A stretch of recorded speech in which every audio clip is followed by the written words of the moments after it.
I welcome you all for this first master class that we are having this year. The topic is tibial fractures management with Elizarov, and the convener is none other than Dr. Mangal Parihar.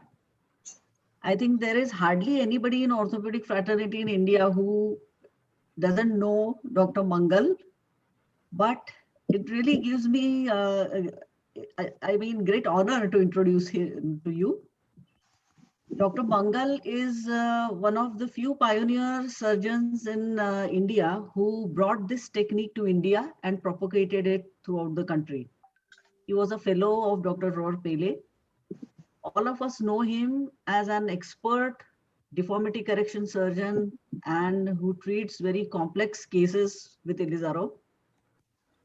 But more than that, I feel he's a great teacher. He has conducted n number of workshops, basic, advanced, deformity correction workshops, even six-axis correction workshops. His technique of high tibial osteotomy with external fixator has become world famous, I think. He has trained many fellows and still he is training many fellows under him. So I can say in short that Mangal is a friend, philosopher, guide for all of us. So I heartily welcome you, Dr. Mangal. Uh, the rest of the faculty is also no less. Dr. Harshad Shah from Bangalore. He is a professor of orthopedics in Ramaya Medical College. He is past president of Assami, India. He has also trained a lot of number of fellows under him and conducted many workshops. So I welcome you, Dr. Harshad. The next faculty is Dr. N. Srinivas Reddy. He is also professor of orthopedics in Warangal, Telangana. He is again very well-known, experienced Elizarov surgeon, has performed many Elizarov surgeries. Welcome, Dr. Reddy. Yes, thank you. Dr. Amar Soni is from Gujarat. He is working in a district hospital in Dahod. And he has huge experience of managing very complex trauma. The cases which he posts on WhatsApp are really mind-blowing. So I welcome you, Dr. Amar Soni. Thank you, madam. And there is one guest faculty today, the president of Maharashtra Orthopedic Association, Dr. Ajit Shinde. Again, a senior Elizarov surgeon who has huge experience in managing trauma. So welcome, Dr. Shinde. So without wasting time, I hand over the meeting to Dr. Ravi Chauhan, Secretary Assam India. Ravi, over to you. Thank you, ma'am. I'm really thankful for all the faculty for being participated in this. And on this panel, we are having our immediate past president, Dr. Manish Dhawan, Dr. Harshad, Dr. Ajit Shinde, Dr. Jain Sharma, our joint secretary, Dr. Rajat Agrawal, our vice president, Dr. Shamsul, our joint secretary. And I'm also thankful for our technical team without whose efforts it is not possible, Dr. Shamsul, Dr. Manish, Dr. Ashok Shyam, and Dr. Neeraj Bijlani. And before starting, I want to share with all of our Assami members a sad news about Dr. H.R. Jhunjhunwala. Actually, 4 or 5 days back, his wife has expired, and it's really sad for all the Assami members. And we pay our heartfelt condolences to Sir and his family, though our words are not enough. And Sir is also Corona positive, so we also pray for his speedy recovery. And thank you. With this, I want to continue with the today's master class, and I want to hand over this to Dr. Mangal. Mangal sir, please start. Thanks. Okay, so today I think basically what we are going to focus on is the use of Elizarov in trauma. In the initial days, Elizarov was used for anything and everything, which was not necessarily right. But now I think, especially with the use, with the experienced people doing it, it is being used for very, very specific indications and the right indications generally. And one of them is in fractures of the tibia, articular fractures, as well as diaphyseal fractures, especially with compound. So the three masters today will explore one sort of aspect of that. Dr. Reddy, who's from Telangana, Yes. will talk to us about proximal tibia, especially the ones which are, more comminuted and generally tend to have more problems when treated by internal fixation. So the format we will do is we will have each of them speak. At the end of that, we will have like a short discussion on that particular area. I'll invite, opinions and questions from other members on the panel, and whatever questions come up from the audience by chat, we will try and answer those. So all yours, Dr. Reddy. Yes, I'm ready. You can share your screen and start.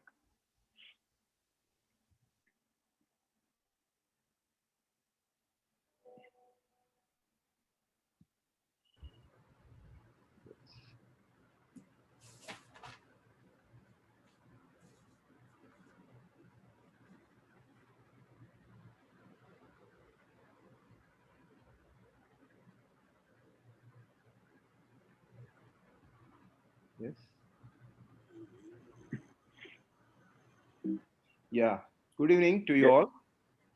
Yeah, I'm very much thankful to you, so to all of you, Mangal sir, Ruta madam, and all the Asami team for giving me the opportunity to speak on this masterclass occasion. So the topic is how to manage Schatzker's type 5 and type 6 tibial condylar fractures by Elizaro method. And well, these are one of the most difficult fractures in our specialty. And type 5 and type 6, these are high energy complex fractures. And type 5 is the bicondylar fracture with integrity of the epiphysis and the diaphysis. And type 6 is the fracture bicondylar with shaft with fracture of the continuity of there will be discontinuity in the shaft, and there will be significant loss of soft tissue integrity in these fractures. And well, this internal fixation can be done, but it is having its own difficulties and complications. And the sometimes you need to go for 2-plate or 3-plate fixation, which is very difficult, and it is having its own complications like compartment syndrome post-operatively, and the skin necrosis, wound dehiscence, and exposure of the plate. All these complications we have with the internal fixation. And coming to the Elizaro method, it is more a biological method which is soft tissue friendly and minimal invasiveness, and it can be applied in a wide range of indications like open fractures in Schatzker's type 5 or type 6 open fractures, whether it is infected or not, and neglected fractures, and these extensive fractures. Sometimes it extends up to the middle third or lower third also. It can be applied. Even there is compartment syndrome also. You can go for fasciotomy, and the same sitting you can go for the Elizaro fixate application, and with severe soft tissue damage. And sometimes you can go for Elizaro fixation after failed internal fixations like plating or any other method.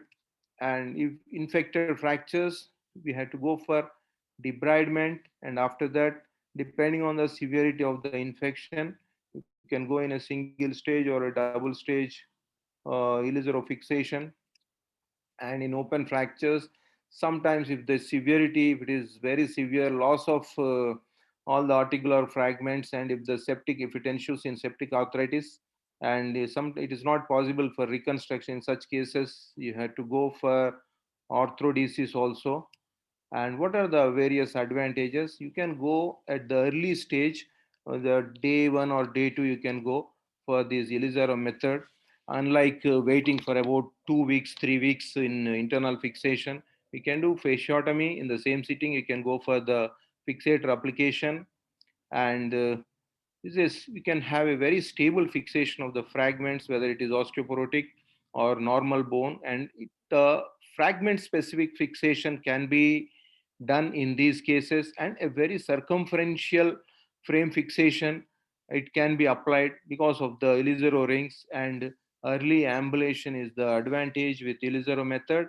And if we go for above knee spanning, we can have a very good joint stabilization in some of the cases where there is soft tissue ligament instability or sometimes dislocation of the joint. In such cases, we can go above knee fixation and we can have a very stable joint.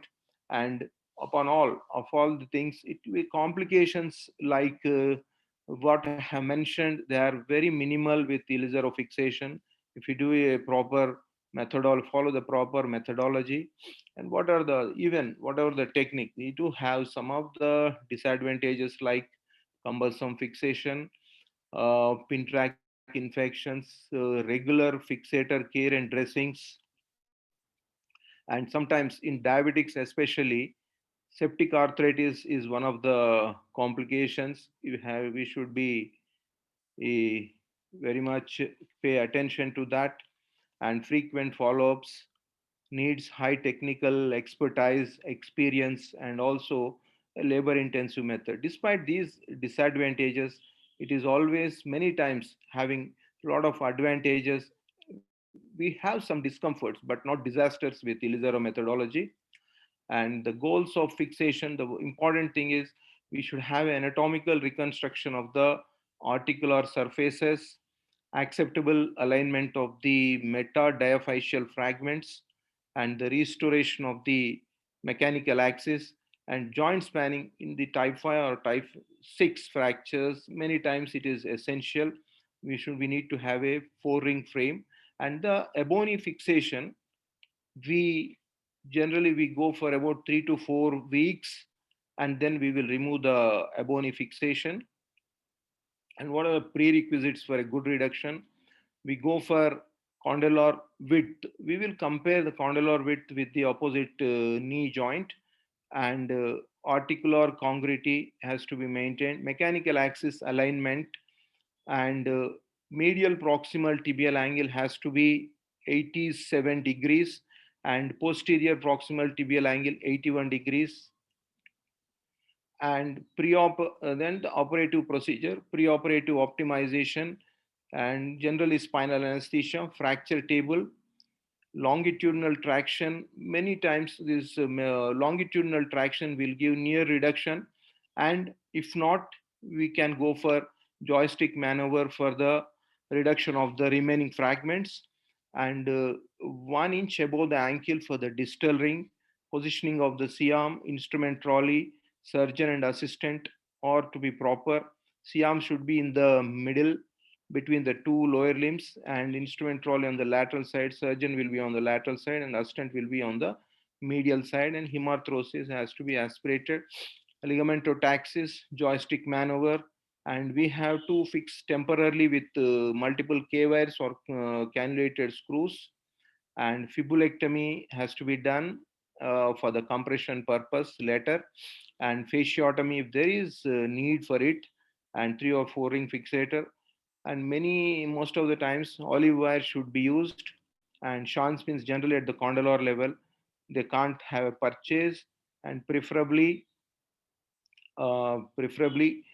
these olive wires to be used. And bone grafting, bone transport, if it is needed, we have to go for. And post-operative exercises, ambulation, touchdown weight bearing with walking aid, and fixator care, knee range of motion has to be given utmost priority. And post-operative, if there is any adjustments in reduction, it can be done with translation devices and hinges, regular follow-up, fortnightly or monthly, whatever is needed. Compression distraction protocol, if it is needed, has to be performed. And fixator removal in general, it is 4 to 8 months, depending on the severity of the injury. And Schatzker 5, it will be a little bit lesser. It is up to 4 months it will be. And depending on the severity of the fracture in Schatzker 6 extensive nature, may go up to 8 months like that. And physiotherapy has to be performed even after the removal of fixator. Functional outcomes.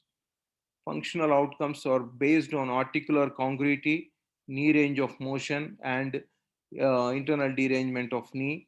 And how we assess the functional status or the performance after the treatment is by Oxford knee scores. And these are the case reports.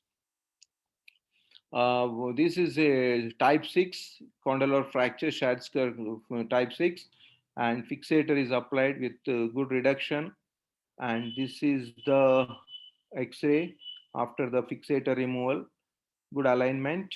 And this is the functional status, full range, almost full range of motion with good weight bearing axis. And this is another case. This is also type 6 Schatzker with compartment syndrome. Fasciotomy done in the same sitting. Fixator is applied. This is the functional status. And this is again, this is again type 6 because medial condyle dislocation and lateral condyle is also fractured and fixator is applied. And this is X-ray, sorry. This is the X-ray after the removal of the fixator. This is the functional status, almost near full range of motion. And this is again the type 6 Schatzker classification and fixator applied. And many times it is better to go for 2 to 5 degree valgus alignment for a good post-operative performance, because many times these people are 40 or 45 age, and in order to prevent late onset osteoarthritis, we'll prefer for 2 to 5 degree valgus reduction, valgus alignment.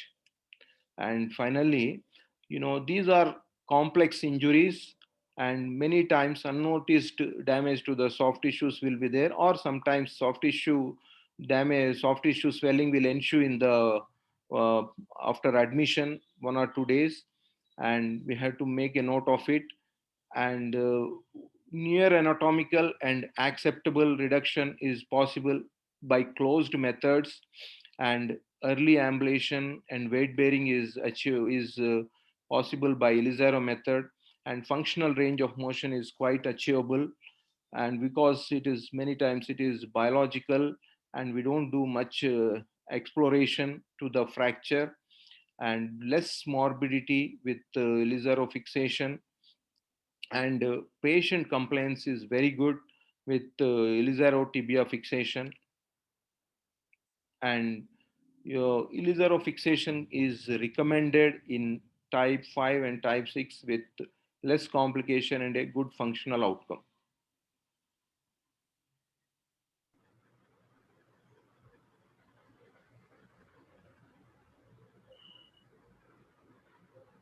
Dr. Manish, can I Yes, ask a question? Manish, you can start off. Dr. Reddy, Yes. is it necessary to do fibrillectomy in all the cases? Yeah, yes, because we are dealing with type 5 and type 6. We need to have some compression. Post-operatively, we need to do some compression because of the extensive fracture, and some comminution would be there. We need to have some compression. If we don't do fibrillectomy, compression, there will be chances of dissociation of the superior tibiofibular joint. Dr. Reddy, a lot of people, even myself, we put a lot of cannulated screws. We basically try to reduce the fragments first with K-wires and then, put a lot of cannulated screws. Yes. So sometimes you might not be able to do compression later on because you have put cannulated screws. I just want opinion of Dr. Mangal that should every case we do fibrillectomy or not? Because it is understandable in certain case wise, yes, sometimes it is required. But what? Yes, Harshad, you want to answer? Yeah. Wait, I was trying to adjust this. This whole screen was going up and down. What was the question Manish asked? No, is a fibulectomy required in every case? Because sometimes no. we use lot of cannulated screws to fix the fragments. So then, as Dr. Reddy has pointed out that he does compression, is it required? I personally feel that it should be case wise, not for every case. Yeah, as a principle, I don't do fibulectomy or partial, osteotomy of the fibula unless I'm not getting the reduction. Most of the times we get the reduction. What we have to do is, if you don't get an open reduction, intra-articular reduction is the most important. Remember this, it is not Ilizarov first. We people are orthopedic surgeons who are using Ilizarov. In Russia, it is Ilizarov surgeons who are trying to use orthopedic patients and put Ilizarov on everything. This is what I had realized after I went there and came. So you have to understand that your basic intra-articular fracture treatment is a very good reduction of the joint. So if you cannot get a reduction of the joint by closed methods or by wiring or by using a joystick, you must open, reduce it properly, fix it with a screw or some wires, then put on the fixator for further treatment for the metaphyseal part of the fracture. This is what for the tibial condyle. I hope. Yes. Is that okay? Ravi. Yeah, Mangal sir, I have two questions basically. One question is, sir, Reddy sir, how you deal with the posteromedial fragment? And the same question is from Dr. Ahmed Banerjee in our chat box. How you deal with I will add to that question one more point. So, Dr. Reddy, he said posteromedial fragment. Oftentimes, if you have a coronal split. Yes. Also, now we have this the 3-column concept. Yeah. Yes. Where more and more we are recognizing, posterior condylar fractures. Yes. So, as far as the Ilizarov goes, what is your method of, or how do you deal with these things, the posteromedial fragment? Because there we say conventionally that it should have a buttress. Yes. We have to reduce it and we have to use olive wires for that. Sir, open reduction. Open reduction many a times not needed. We have to reduce by joystick method, and if needed, we can go for occasionally open reduction, and we have to use olive wires. Okay. So your this thing is that, and you assess it by Siam only. Yes. Siam we have to. Because if it's a posterior fragment, it's very hard to reduce it, sir. Especially in extension. Yeah, definitely, sir.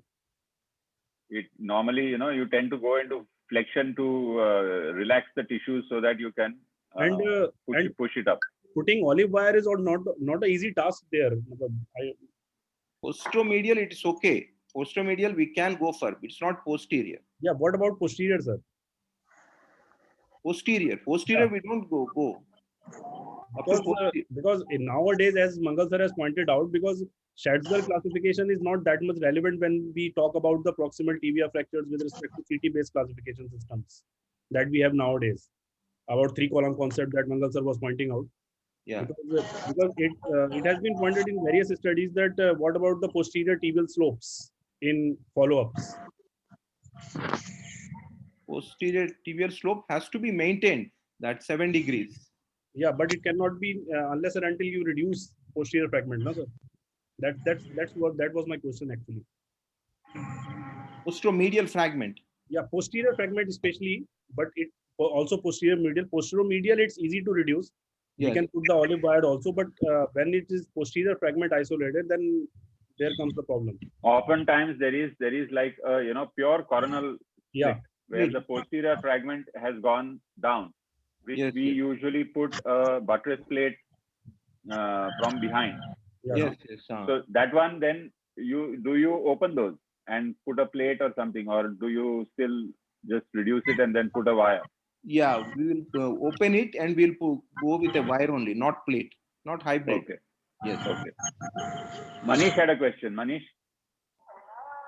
See, sometimes this posterior fragment most of the time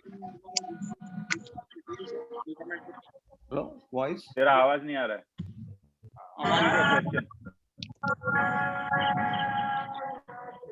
Some disturbance is coming. Can you hear me, sir? Yes, now we can hear. Yeah. See, most of the time, the beauty of ligamentotaxis is that, you can reduce most of the fragments. But I feel that what Dr. Mangal was pointing out, that, you should have a very low tolerance, because you should not get a step in the joint. So you have to reduce it fully. So your tolerance to open it with a small incision should be even posterior medial, posterior lateral. Sometimes if I don't get reduction, I make a small incision, and even if I'm not getting from joystick, I reduce it and put a cannulated screws. So it is not only olive wire always. You can make use of cannulated screws and Yes. do a lot of good reduction. And then one trick one trick I use the whole of the cannulated screw to put an extra wire just for stability, because there is already a hole there. I put my wire, so I put extra wires to that holes, so that I can rehabilitate patient. Even I have started even partial weight bearing in few toe touching after surgery if I use more wires. So we obviously have, there are two approaches. One, what Dr. Reddy is talking about, where it's almost a completely closed, and try and get it as far as possible closed with joysticking and things like that. And the other is that if you don't get the reduction, you open it and do a open reduction. But Dr. Reddy will persist with wire fixation. Yes. Multiple wires in multiple directions. And the other approach is what Manish was talking about, is hybrid, where you get the articular surface reconstituted by means of cancellous screws or cannulated screws, and then the metaphysiodiaphysial fracture, which tends to be comminuted in these type 6. There you can use the Ilizarov, and one of the biggest advantages, I think, of the Ilizarov, even if you do a hybrid, is that you can get proper alignment. Because if you look at long-term studies of intra-articular fractures, all of us have seen fractures which are badly shattered, but when they come to us, they've got a good range of motion and things like that. And we were taught that they get osteoarthritis, but long-term studies have shown that if your alignment is good, you don't need that millimeter to millimeter. Of course, you have to get well reduced, but especially on the lateral side, where a large amount is covered by the meniscus, etc. So the alignment is also equally important. And with the Ilizarov, you can really, as you pointed out, you can play with it. He also made the point that try to get it into a little bit of valgus. Manish, you had something to say? no. No, Dr. Manish Prasad. Sir, taking exactly your point, sir, Mangal sir, actually, I have also read in a lot of papers in the primary fixation of comminuted proximal tibia fractures. With Ilizarov, what we achieve is an early weight bearing and an early range of motion if we have applied it to fix it properly. And this leads to a better remodeling. Exactly what you were just pointing out, sir, that in long-term studies, the changes of osteoarthritis are not really found, even if there is a millimeter or two of articular congruity. That is one, sir. And second thing, sir, Dr. Reddy, sir, I just wanted to know one thing. In your a few cases, sir, you showed some type 5 and type 6 both fractures. In some you had placed rings above the knee also, and some you had curtailed it in the knee. So what is your threshold for decision making? How do you decide whether you take it above knee or you will keep it at the knee, sir? Just wanted to know your many a times type 6 is better to go for Ebony fixation for about 4 weeks. After that we will remove it until the soft tissues healed up. Then after 4 weeks we'll remove the Ebony fixation, and then afterwards we'll advise range of motion of the knee. Manish, one sec. Rajat has his hand raised. Rajat, you had a point to make? Yes, sir. Sir, in most of the cases, I've seen that the most common problem is, as you pointed out, is the varus. Like mechanical axis is very important, because these type of fractures always unite.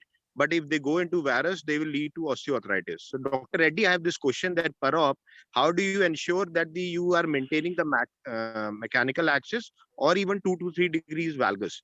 You are putting a fracture table. So are you assuming that with the traction, you will have a proper axis, or you are doing some Bowie test? What's your technique basically? It is on fracture table perioperatively. It is just card. We can use that. What do you call Bowie card? And post-operatively, if there is anything, we'll correct it by taking long X-rays. That's probably the best advantage. Yes. One question from Manish, then we'll go to the last one from Jayan. Yes, Manish. Yeah, I just wanted to add that when do you apply the femoral ring? First, you secure your tibial ring, apply the frame. Then once you have applied the frame in the leg, you have to check the instability, side to side, anterior, posterior. If it is unstable, then you go in for the femoral ring. Not in every case you should apply femoral ring. You have to check the instability, then only you go for that. Once you applied the proximal and distal rings, then you go in for that. What I use. Thank Fair you, enough. sir. This is So Jayant has a question to everyone. That is what I'll ask Dr. Reddy first. Yes. What are your tricks to reduce a depressed fragment with Ilizarov wire? So one, you said joystick, but do you ever make a small window and elevate it through that, etc.? Yes, yes. Like a remote reduction? Yeah, window and some small punch we have to pass it and elevate it. Okay. But usually if it's a large fragment and only angulated, that you will get it through a joystick. If there are depressed fragments, you will try and push it up with a window punch. make a window. What about bone graft? Do you bone graft them? No. When you punch it up? Many a times not necessary for bone grafting. But when the extension is far below downwards into the diaphysis, sometimes open fractures, when the healing is a problem in the second stage, we'll go for later bone. on. Yeah, Later not on. on day one. Okay. No. Last comment from Harshad. No, it was the same comment for the bone graft that I do it. Okay. I do it on stage 1 itself to try to get the reduction as best I can. Put bone graft below, otherwise the whole thing collapses again. And then we put but the other side is you can also put, like we talk about raft screws. You can use the wires as raft. Yes, So that but then the knee joint is too big for that. The wires are too small. The whole knee joint, middle condyle, middle part of the condyle goes down. Usually that is the one which goes and gets compressed because of the femoral condyle going into valgus, and then it goes in. And when it goes in, you have to lift it up to get this one, and only Ilizarov wires many a times don't hold. So my basic principle for tibial condyle fractures is treat the tibial condyle fractures like every orthopedic surgeon. And once you've got a proximal reduction of the knee joint, then you treat the metaphyseal fracture with Ilizarov external fixative. This is how it is. Occasionally only we use plate or screws. Screws, of course, I use very often. CC screws. Plates, I use very less because infection is a danger. Fine. So I think now, Harshad, if there are more questions, we'll come back to them at the end of all the talks. You're muted right now. Harshad, you can speak now. You want to speak or you're speaking later? Yeah, I'll speak. I'm ready. Okay. So Harshad will talk to us of the other end now. We talked of the proximal. Harshad will talk How do I go to my screen? Okay, you have to give me share screen. Yeah, you have to share the screen. How do I do that? Please share it. Oh God. I'm very bad at this. Mangal told me from beginning of life, be very good in computers and other things. Param, how do I share screen? There is a bar at the bottom. There is a yellow arrow pointing. Yeah, I put that on. It has come something else. Okay. I got it. Can you see it? Yes. Go on. How do I make it full view? That you press the... which is the full view? Yeah. All right. This will have some overlapping words. This has to be made full view, isn't it? I'm sorry. Sorry. How is this the one? Up, go to slideshow. Go to slideshow on the top in the menu. Slideshow के लिए वो नहीं है ना icon इसमें. ऊपर menu है ना. Go to slideshow on the top. Right. More to the right. More to the right. ऊपर. थोड़ा ऊपर. Top row में. After animation, between animation and review, there is a slideshow. Hey, no, yeah. This is the black screen on top. The slideshow is there, Harshad. F5 मार के देख, तेरा Windows है ना? Hit F5. F5. We should have a teaching class for all these things also. हो गया? नहीं. पता नहीं this. अच्छा, come down. There is a. सब इसमें नीचे रहता है, इसमें नहीं है. क्यों? Go more right. वो एक रहता है. ये orange arrow जैसा है, देख नीचे. हर्षद. हाँ नीचे. हाँ orange arrow. Orange button. Ah yes, I got it. All right. So you can see me. Yes. Well, Dr. Ruta, Dr. Mangal, Dr. Manish. Yes. All of us can see.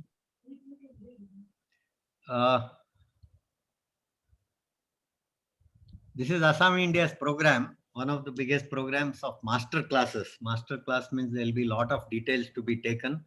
The whole class should be such that you're covering almost everything. What happens is all our masters around here, and I have come from Ramaya Medical College, Bangalore. But the only problem is when we have to talk about any topic, we require at least an hour's time. And I think we have only 10 to 15 minutes of time. These are the headlines on which I will be talking. So I will be pushing myself a little bit fast now and then. What does pylon or plafond mean? The ceiling, whether flat or arch, this is the pylon of the tibia, right? The tibial plafond is a dome, it refers to a dome, and also it refers to a pylon in a French term for pestle. Incidence, well, very, very common because you know tibia is fractured day in and day out, and almost every day you will be getting a lot of cases of all the varieties that you have, and there is a lot of confusion what treatment you have to do. The problem is when you have a lot of complications, when they are open and they have compartment syndromes, and when they are bilateral also, it's a devastating injury. Remember that many of the bones you can treat per se as a shaft femur fracture by nailing, by if plating also. Otherwise, there is a little bit simpler method there. But here you have so many varieties of treatment. Why? There is no coverage of the bone with any muscles.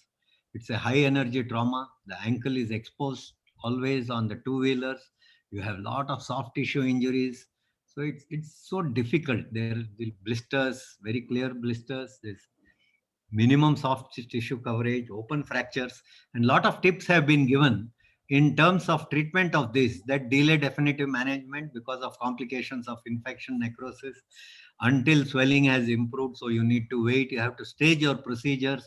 Fibular wound may also be kept open and treated later, and you may require muscle flap. Look, none of the other kind of fractures generally require these kinds of treatment. So there is a lot of difference between proximal tibia, distal tibia, between intra-articular fractures at the knee joint or even in the upper limb. So these are some of the things, the mechanism of injury depending on the type of fracture. This is how you get it. When there is a vertical injury, both the sides can break and displace anteriorly or posteriorly depending on its movement. Classifications, a simple straightforward classification is not there whenever there are problems. So here you need to classify two groups. One is for the soft tissue, one is for the fracture. Soft tissue and fracture classifications, you can just take a few of this into consideration. OTA classification, this is the extra-articular fracture, which is without comminution, mild comminution, and comminution. This is intra-articular fractures where only splits are there, whereas here you have more fragments. And type C, you have articular fractures which are more and more complicated. So the prognosis from top to bottom is difficult in this one. Rudy Algrove also classified these things in type 1, type 2, type 3. Similarly, the figure will explain to you type 1, type 2. All these are intra-articular, Rudy Algrove. Whereas if you go there, OT has got extra-articular fractures too. And then you have Schoen's classification for soft tissue injuries of grade 0, 1, 2, 3, 4 in increasing severity of skin injury as well as bone injury. It's all soft tissue injury. This is Schoen's soft tissue. Gastillo-Anderson's classification for open fractures, all of you know. I will not go into details of that now. Treatment options, of course, for everything that you say, whenever you are asked as postgraduate students, or this is for anybody else, the treatment for any condition, you must first think whether you can treat conservatively or not. So you can treat plenty of fractures of distal tibia intra-articular fractures conservatively. ठीक है, class घेऊ लागलो, 1 घंट्यानंतर phone करतो. And then I'm sorry. And operative types of treatment, commonly it is open reduction because it's an intra-articular fracture, and you can use internal fixation of plate or nail or whatever it is, depending on the type of fracture. And then you have external fixations like Ilizaro or AO external fixation, and then you have combined internal and external fixation, where sometimes you fix the fibula with a plate and the rest of it you treat by Ilizaro external fixation. So preoperative planning for Ilizaro. Here I am talking on Ilizaro. Let's skip all the plates and intramedullary nailing. How do we plan to treat? Just now, Dr. Srinivas Reddy has given an excellent lecture on proximal tibial fractures and whether you want to span it or not. So you plan your rings in different sites like that, depending on the fracture.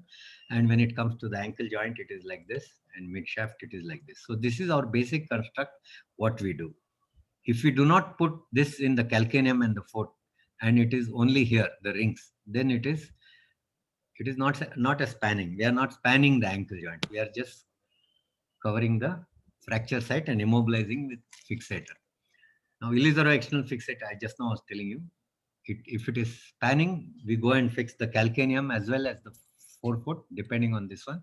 Generally, at the knee joint, I put 5x8 ring, but when it comes to fractures in the distal tibia, we will not require the upper 5x8 ring at all. We generally require 2 rings. Intraoperative, some tips that I can give you is, number 1, we mark all the bony prominences from top to bottom, the knee joint, the fibula, the center mid part of the tibia, the ankle joint, medial and lateral malleolus. So I know where what is. So when my assistants hold the limb and I'm putting my wires and rings, it's easy not to make mistakes. The first wire that we put is known as reference wire. This is of course for the proximal tibia. But if you do not put this ring, you will go to the next ring.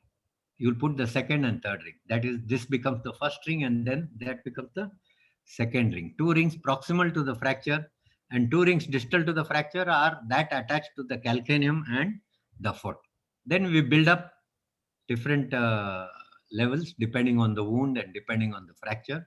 And now these rings are put in normal bone. So it's very easy to put. This is known as medial face wire, transverse wire, and you have to go through the safe zones of fixation of transosseous. If you are not able to put these transosseous wires in some places like this, then you can put half pins in these places. That's what we do, known as hybrid Ilizaro external fixation. In the true sense, it is hybrid wire fixation. It is not Ilizaro fixation, but then that is how they have named it. Various methods of reductions are there. You can reduce it by giving traction intraoperatively. You can use clamps like that. You can use screws to reduce it and then use wires and then fix the Ilizaro external fixation. You have olive wires to hold it into place. You can see the olive wires there depending on the requirement. Then the CC screws. So this is an ankle spanning fixator from top to bottom. I do not know what it is for, but then you can see that it is a failed, probably infected non-union type of a fracture in this area. But this is only to show you the ankle spanning. Now, these rings generally will not be required for ankle fractures of pylon, tibial pylon, I mean. So these 2 rings will come at a higher level. And this is a calcaneum ring and this is the foot ring. And these are connected to these tops so that the ankle and foot becomes 1 foot block. This becomes proximal tibial block. Then you reduce the fracture, fix it. If required, add some K wires to some fragments. Post-op care and follow-up, Dr. Mangal Pariyar has got a very good paragraph or a full lesson printed in Wikipedia. You go to Wikipedia and type it, you'll get this one. Very happy that one of our people are doing so much and he's coming out with many, many more things. Right? You have to take care of pin care. Weight bearing depends, not very important weight bearing immediately. It can be done later. Right? So post-operatively, after that, you need to immobilize. Another thing that is asked is about the entry point of a PFN nail and what happened? Can I continue? Yeah, please go ahead, sir. Yeah, a lot of review of literature. I'll not waste my time on this. Most important is good, excellent results are there. Very low complication rates are there. Less deep infections and complications in all these. This one, you can see most of them have put that the complications related to plate fixation are much to this. But then many of them were before the plating, that is minimum MIPO plating came into vogue, but even MIPO plating has given rise to disasters, because whenever there is a distal tibial fracture, the whole foot and ankle twist posteriorly, laterally, rotates, and the whole skin is pulled out so much that if you use a knife on that, they'll get necrosis. Subsequently, infection occurs. So some of them, of course, have better functional results also, many of them. But most important is there are no deep infections, which are going to be this one. Other results, analysis, scoring, radiologically, objective clinical, as well as subjective clinical, as excellent, good, fair, and poor. We have simple charts. You have to make pro forma of these patients who come for follow-up and then fill up these things. Of course, all of you know that excellent means everything is normal. So when it comes to good, fair, and poor, it depends on subjective. In this one, there is an objective classification based on movement of the ankle joint and the deformity that is there. And after that, you know that T-Nevis classification is scoring as 1, 2, 3, depending on the displacement, and the worst is going to be grade 3, where displacement is maximum. And these are the cases which go for lot of pain, lot of swelling, chronic arthritis, and maybe fusion will be required later. Procedure is very, very simple. Close reduction of distal end fractures or tibial pylon fractures and putting a slab or a POP and getting very good results is possible. This is similar.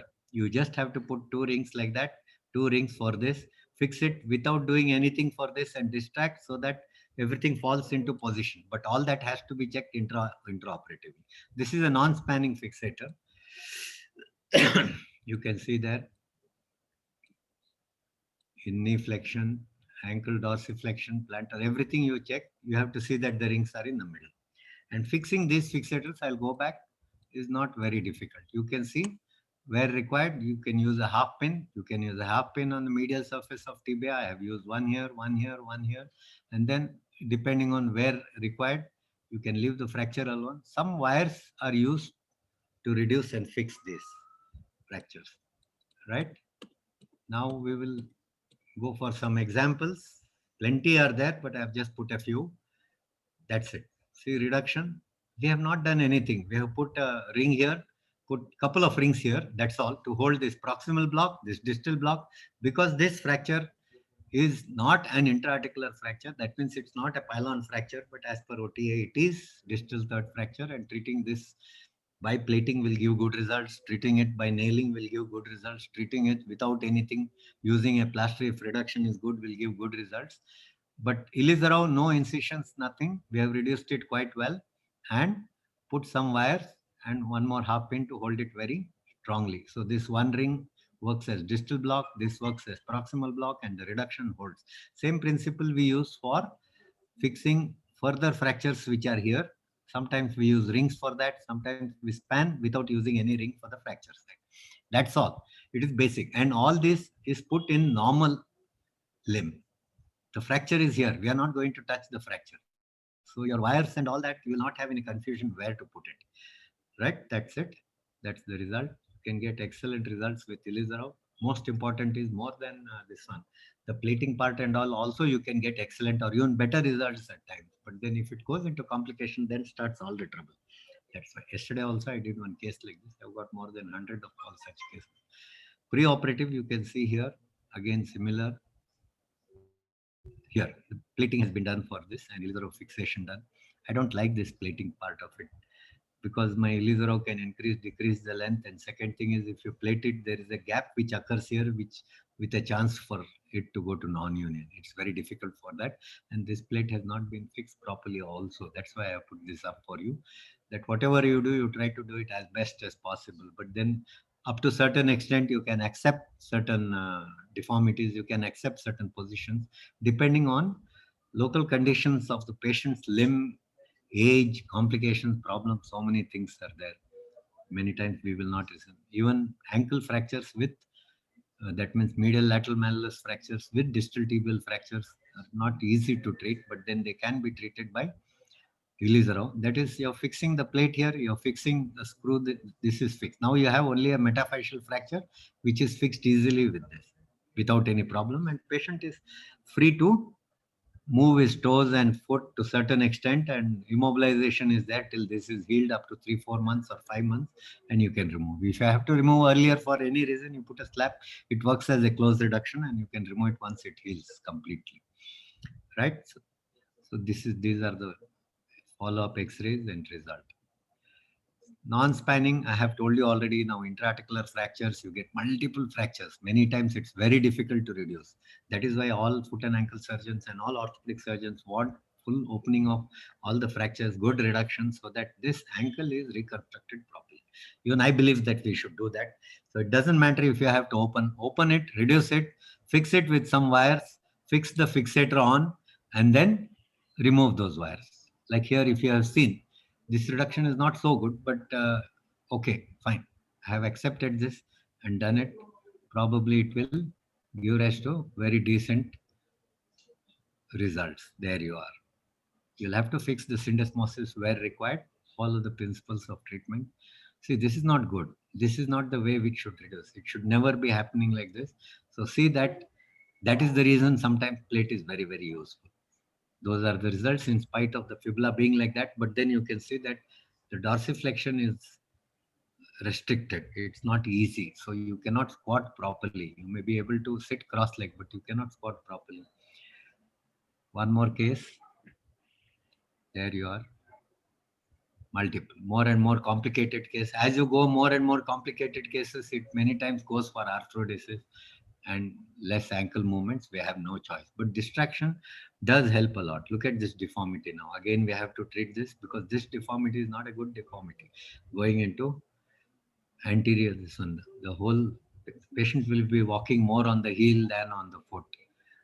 Now this can be treated, I told you, by nailing or plating a distal tibial fracture, but you can see how the nail has broken. That's because biomechanics don't allow non-union occurs, and I don't think a nail is a good choice here. Probably plate. Probably they have not plated because the skin is not good, and because of that, what has happened? Nailing probably was good, and then weight bearing has broken the nail with a non-union and this one. But I don't have all follow-up of these patients. So similar patients, you can see infected non-union, plenty of infected non-unions come to us. I think it is the same with all Elizarov surgeons. You have to treat it. We know how to treat infected non-unions by debridement, excision, shortening, lengthening principles. So plenty of patients of infection are there, but for all these infections, one of the best treatment is by Elizarov method. So ultimately you come to Elizarov. So my question is, why not Elizarov in the first step itself when you can treat it with minimum complications? I have given you a few references, etc.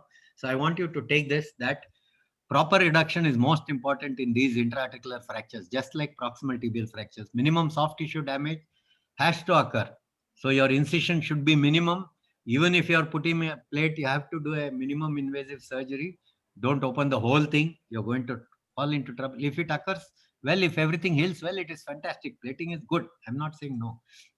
But then a small group of patients, you have to identify those who are old, diabetic, their feet are not good, etc., and the type of fracture which is very unstable and all that. I don't think you should try heroic methods of putting plates. You can even use an ordinary external fixator, put on the medial surface, the AO fixator, fix it onto the foot, connect it and leave it immobilized.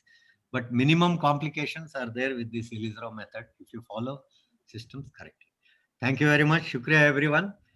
I hope I have not bored with a difficult topic. I have tried to make it as easy as possible. Thank you so much. Thank you, Harshad. Dr. So, Mangal, yeah, can I put a comment? yes. Dr. Harshad, excellent presentation. Thanks. I basically use a kind of a, just to add up, that I put a intramedullary wire, Elizarov wire from the tip of fibula in most of my cases. So your problem of fibula not reducing, so I just put a intramedullary closed, I put it from the tip. And most of the time what happens that once I put this wire, most of our reduction is already done. So I basically very rarely use plate, but most of the time with putting the intramedullary wire, you know, it settles everything. This is my basically opinion. I do in almost all of my cases. Dr. Mangal will add over that. Yeah, I agree that with the use of a wire, in the sense that it allows you alignment, and the thing which Harshad was complaining about, that the plate doesn't allow compression, the wire will allow compression. Let me switch to Vasudevan and Altaf. Vasu first. Vasu. There's no question. A couple of things which I want to sort of point out, which Harshad has not pointed out, basically because he was talking mainly about the Elizarov, is that, of course, you know, the standard teaching in terms of assessment and all that, span, scan, and then plan, especially if it is intra-articular, then you need to know where your articular fragments are so that you can take appropriate incisions to reduce them. And here the fragments tend to be a little smaller than in the proximal tibia, especially if it's a grossly comminuted fragment. So you will need to be sort of more careful. Is Vasu on? Altaf? Yeah. Good evening, Mangal. Okay. Good evening. Altaf, what do you must be seeing? You're in a medical college, right? Yeah. You must be seeing a reasonable amount of fresh trauma. What is your take on you see, I want to how have you 2 deal points. with them? Yeah. I have 2 points regarding. One would be the proximal tibia, and as well as both this pylon fractures. Dr. Harshad had a nice presentation. Like Dr. Reddy also had a nice presentation for this proximal fractures. But I would like to add, what my planning would be is that we always go for CT scans. So we actually know which fragment is where. Since these are intra-articular fractures, we need to know that we got to reduce them exactly. And I wouldn't come out before everything has been settled perfectly. That's the beauty of this thing. Otherwise, I wouldn't agree using Elizarov in more of a diaphyseal fractures. And its beauty is in its use in the intra-articular parts. And that's why, especially where you have bicondylar ones, it's in the beauty lies there only. Okay. The most important point is that you got to know things before. And I would not hesitate to put in screws in case you have a larger fragments, some rafting screws also as a hybrid combination, as well as to have fragment specific elevations. Right. And for pilon? Absolutely same for that. Okay. Like I wouldn't use Elizarov for those things which can be easily managed by the nails or plates. I would restrict specifically for the ones which are comminuted and which are very close to the intra-articular surface, and which would actually benefit by the limited minimal internal fixation. Okay. Like wires, So, I mean to see. Just like the posteromedial fragments, there are fragments attached to the distally. There are fragments which are attached to the syndesmotic ligaments and the so tibiofibular always indirect methods may not help. Some Right. kind of a limited open reduction would be necessary. Right. I have shown So the message. Sorry. I have shown a few cases where the syndesmosis has been fixed, fibula is fixed, the medial malleus is fixed, lateral malleus is fixed. Then you do. That's why you convert the intra-articular fracture into a supramalleolar fracture, you can say, or a distal tibial fracture, and then use the fixator instead of a plaster. That's how it is. Yeah. Yes. Rajat has his hand raised. Rajat? We don't have a connection. Vasudevan? Who else wants Yeah, thank you. I think I agree with. Yeah, the primary the point is fracture reduction. Yes. And give priority for reduction. Get perfect fracture reduction, and I don't hesitate in opening up.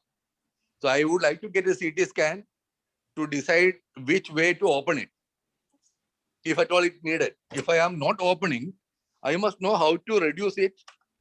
How to reduce it by close methods. So I may use multiple wires, even cut olives and pull small olives and stabilize the and get a perfect intra-articular. And I must know what is the status of the meniscus. especially lateral meniscus may be deep gone into the condyles, which I would like to personally lift it, elevate it, and manage that. And once that is done, then And it's only metaphyseal part. The metaphyseal part can be very so easily managed. what would you do? Okay. Pardon? No, for distal pilon, for distal fractures. The important thing is tibia? only CT scan and perfect reduction. Okay. The basics one have more not question changed. to all of y'all. Okay. One more question to all of y'all. Three of y'all actually, Harshad, Vasu, and Altaf, is that when you get this fracture, when the patient has come maybe 6 hours, 10 hours later, and is already starting to show blisters, would you still then, I will tell you what I would do and then I'll take your opinions. I would still wait, because even if I'm using the Ilizarov, the soft tissue injury is still there. So I will still try to respect the soft tissue, because especially if I need to open it to reduce fragments and stuff like that. So I would still tend to wait a little before I jump into fixation. So the question is, if you have a patient with definitely blisters and swelling, would you wait with a few days, maybe 4, 5, 7 days of traction and then go ahead? Or would you say, no, I'm using Ilizarov, so I'm going to go ahead?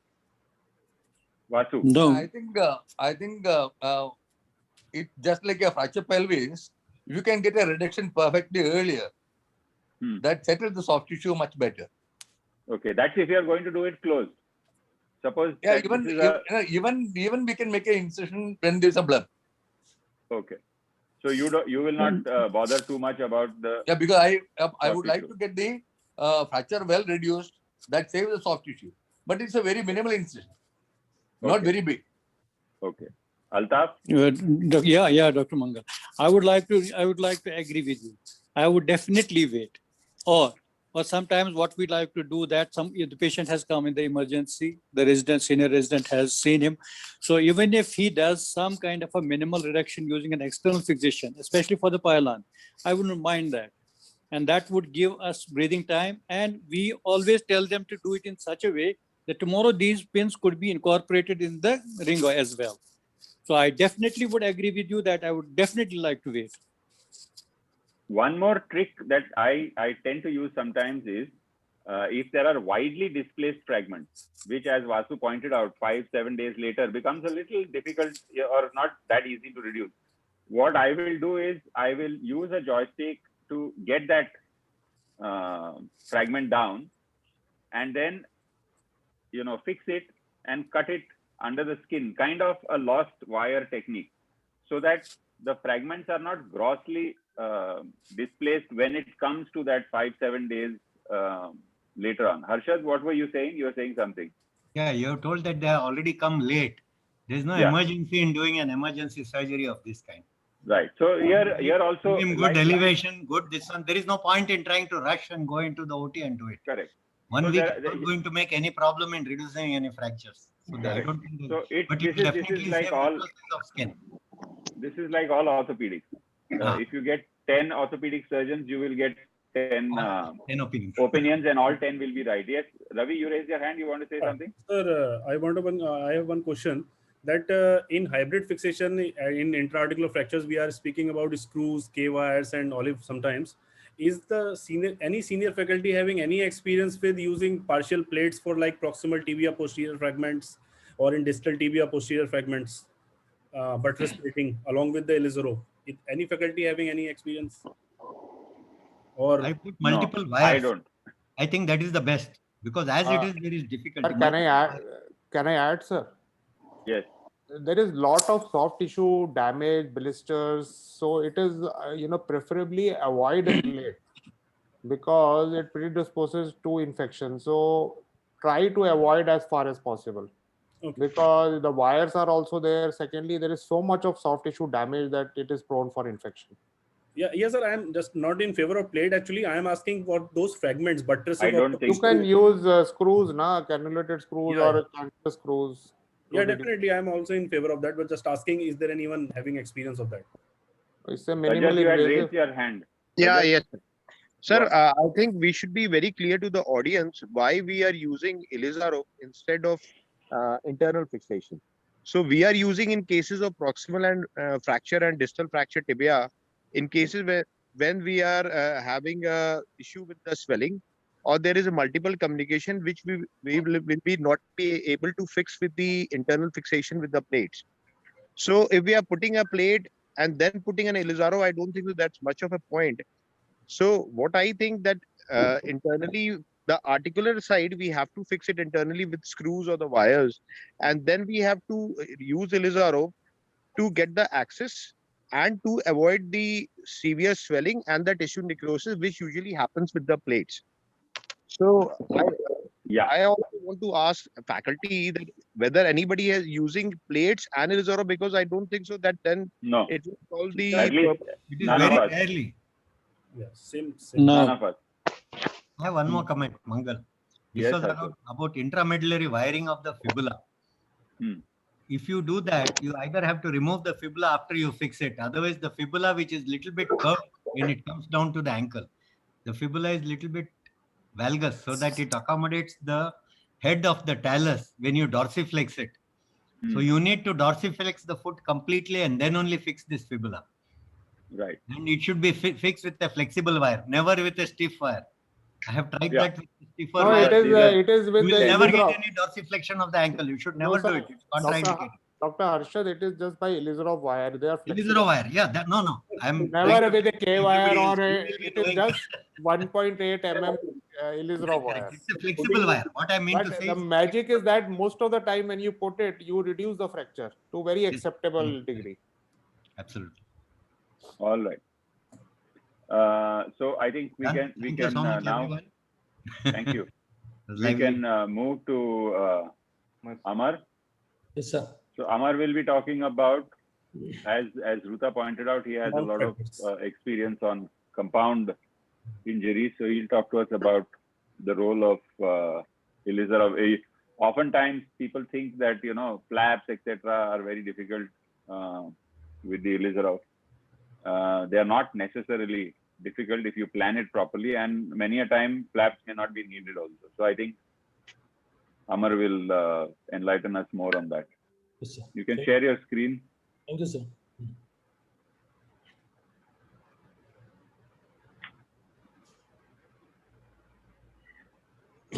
So I'm audible. Yeah, please go ahead. Yes, sir. Most of grade 3 tibia fractures are not amenable to internal fixation on day 1. And conventionally, these fractures are treated initially with debridement and external fixator, followed by soft tissue coverage. And once soft tissue settles, change over to internal fixation and bone graft. And this is what the concept known as orthoplasty approach. And most of patients are to be treated at tertiary care center where team approach is available. But limitation in our country is all patients do not have luxury to be get treated at tertiary care center. And this orthoplasty approach is not always reproducible, and due to cost constraints, many of such patients ends up in private practice in which they are treated in some government scheme or at government hospital, where because of lack of adequate infrastructure, they do not get proper treatment. And one can see few such cases that this patient down the line, external 6 months down the line, external fixator, flap, persistent infection. Another case, 9 months down the line,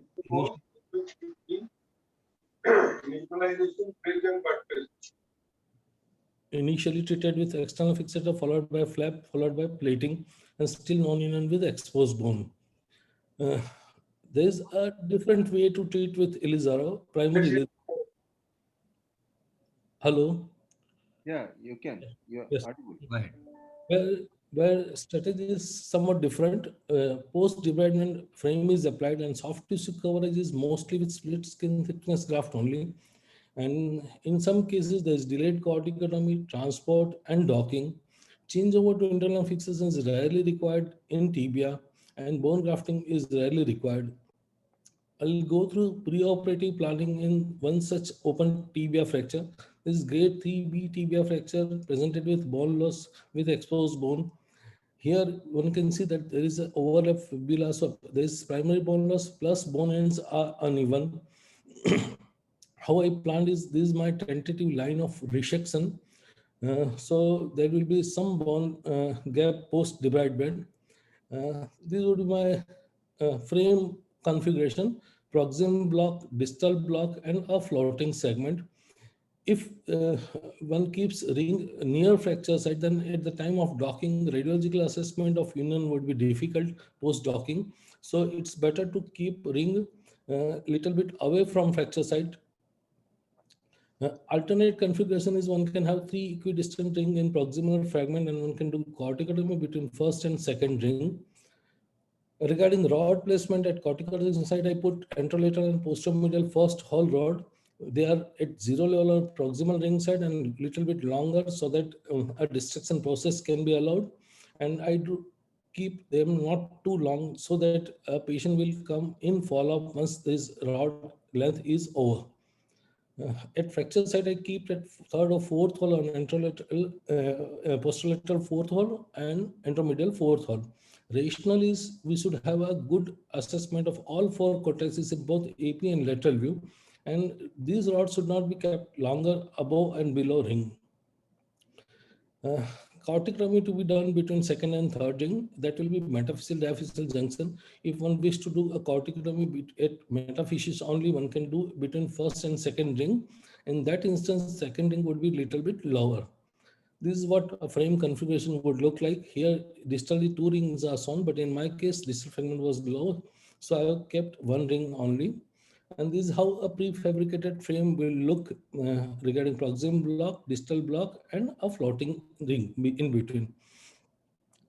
Post debridement, I always document gap with a ruler and take a clinical picture. It serves few purpose.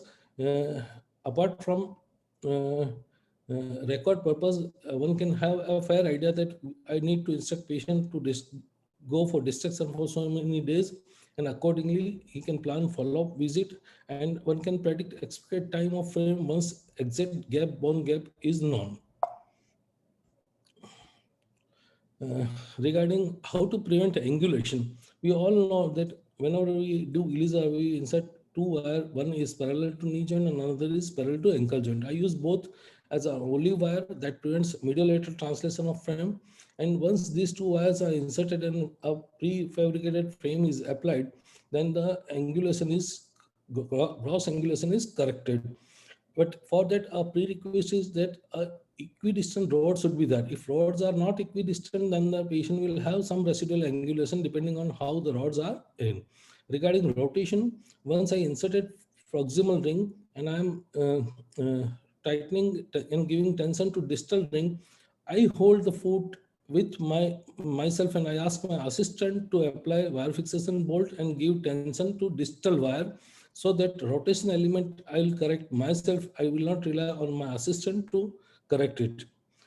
Regarding translation correction, there are 2 schools of thought. One is olive assisted correction, and another is to correct translation and then insert wire.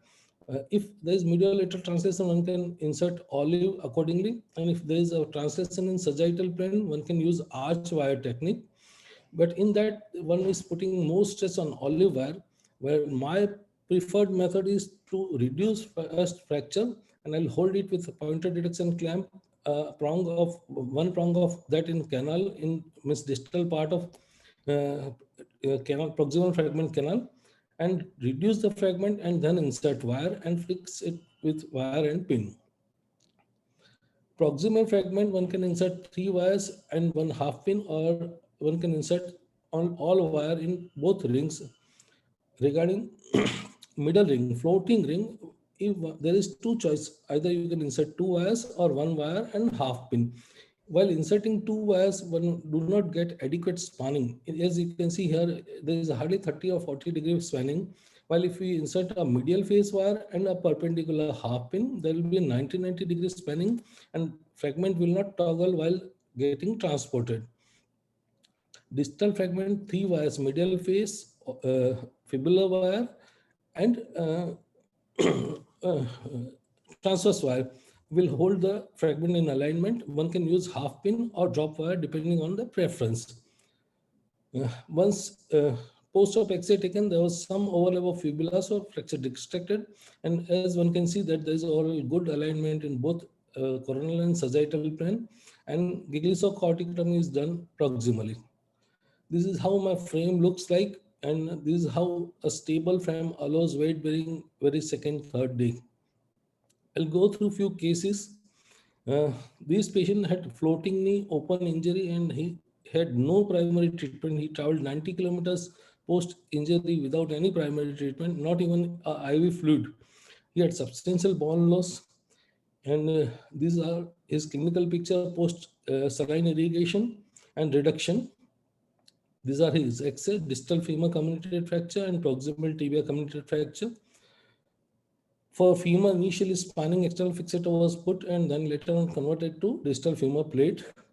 Tibia I had treated with Elizarov, primary Elizarov, and for soft tissue closure, I had done pie crusting of skin, multiple incision on both medial and lateral aspect to facilitate skin closure, and it closes very beautifully. And in long run, scar is almost invisible, as you can see from this picture. And there's a good article long back in a journal. These are his follow-up clinical picture. Day 1, these are post pie crusting of skin. Day 14 and day 21, one can see that there is hardly any evidence of multiple skin incision. This is first follow-up after 3.5 months. Patient was walking full weight bearing, and on clinical testing, there was no abnormal movement at fracture site. I had suggested him for frame removal, but he said I will come later on. And then he came at 6 months. At 6 months also, there is good union, good functional outcome. As he had distal femur fracture, there is some knee range of motion which is restricted, and good overall union at 9 months and with good functional outcome. I'll share another case where grade 3B tibia fracture. This 22-year-old lady from Mombasa, Kenya, she had full-term pregnancy and she was going to hospital for antenatal visit, and she sustained vehicular accident and grade 3B tibia fracture, which was treated initially with external fixator. Emergency LSCS was done and then external fixator was applied.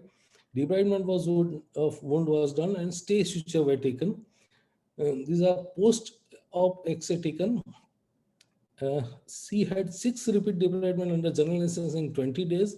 And at the end of 20 days, wound was not improving. There was post-discharge, muscles, tendons, bone, everything was exposed.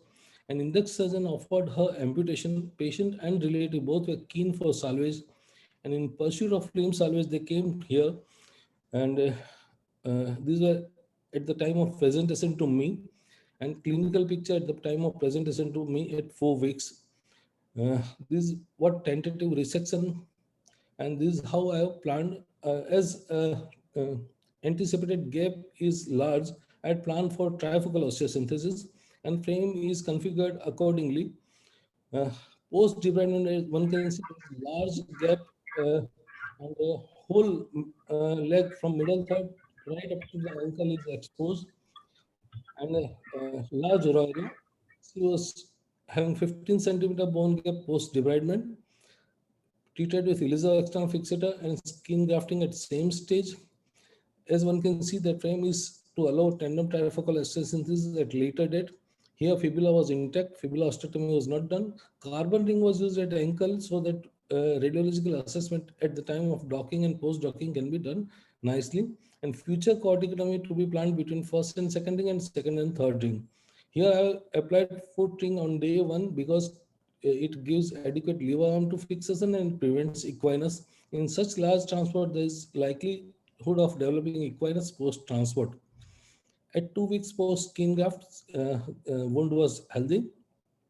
I did corticotomy at 6 weeks. Proximal corticotomy was done with freehand technique, and distal corticotomy between second and third ring was done with Giglisov osteotomy. As one can see here, in first ring there are 5 fixation points, 3 wires and 2 half pin, and in floating segment there is 1 wire and 1 half pin. Regarding distally, a foot frame is applied to prevent equinus and have adequate lever arm of fixation. Post-op monitoring of rate and rhythm of dissection is done with paper tape marked on each rod. They are marked with direction and date on one rod so that one can have each idea that patient is doing dissection properly or not. And purpose of putting tape on each rod is that to know that whether patient is doing even dissection or not. And those paper tapes are changed at follow-up so that one can monitor dissection properly. These are radiological picture. At the time of transport, one can see that both corticectomy are opening up nicely, and clinical picture gap is gradually reducing. C reached docking stage at 67 days in 15 centimeter gap, and around 2 to 3 centimeter was acutely compressed. If I would have done single corticectomy, she would have reached stage of docking at around 127 days, and overall stay was reduced here. As one can see here, I have acutely compressed fracture site around 2 to 3 centimeter. I done fibula osteotomy also, and there is some overlap of fibula. So post-docking, one need to do dissection in order to maintain the limb length. So pre-docking, there's skin invasion, which is addressed at the time of docking, and post-docking dissection is done to cover the limb length discrepancy. One can see here that pre-docking fibula is intact. At the time of docking, there is overlap of fibula, and post-docking dissection, there is fibula overlap is addressed. So limb length is addressed. She left India after 4 months of treatment, and from 4 months to 18 months, she had only 2 visits there. One visit for foot frame removal and one visit for X-ray. And she was supposed to come at 1 year, but because of this COVID pandemic, she couldn't come. At 18 months when she came, everything was in good shape. Fracture was united, and both corticectomy had good regeneration.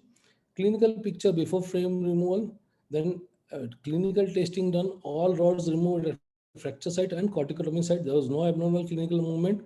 Clinical picture taken, and a gait video with a patient walking without any rods between corticectomy and fracture site.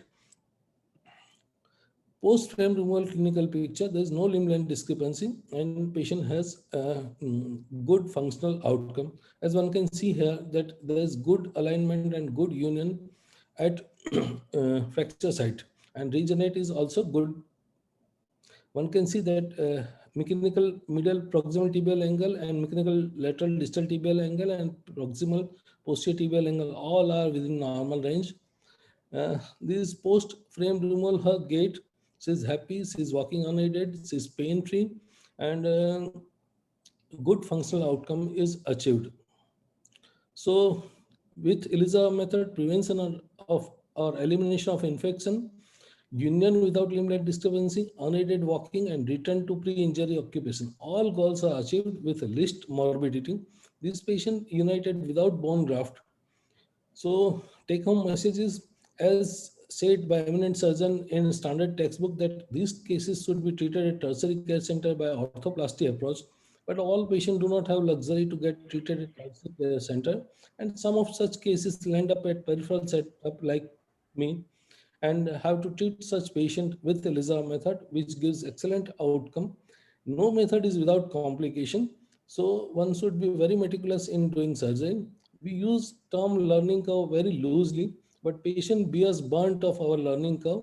So do not hesitate in asking guidance of senior colleague if you are planning such cases. PowerPoint, WooMidi, YouTube, and Google are good tool in assisting your knowledge, but they are not substitute to adequate training. And learn art of segment transport and master it to treat such difficult cases. Thank you all. Heartfelt gratitude to everyone. Thank you, Amar. So that was something that I think all of us agree with, yes, wherein there is a huge role for the ELISAROV in all of these complex injuries. And many of us, I know, I speak for myself definitely, I don't get so many compound fractures. So this is something that is relatively not very common, where fractures are being treated primarily by the Ilizarov from early presentation, which which Amar gets a lot of. So all of this basically, what he talked about, the orthoplasty approach, actually he has also done orthoplasty approach only, except that he has used it, he has achieved that with the use of the Ilizarov. And one of the important things which he said in his last slide was about your learning curve.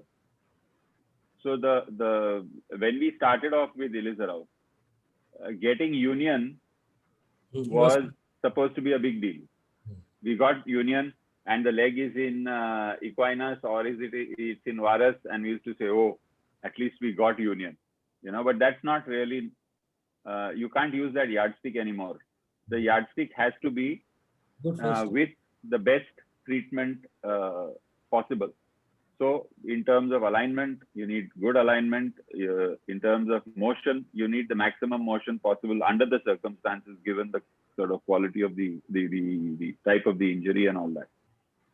So thank you, Amar. That was very good. So any comments or questions? Thank you, sir. Yes, Harshad, go.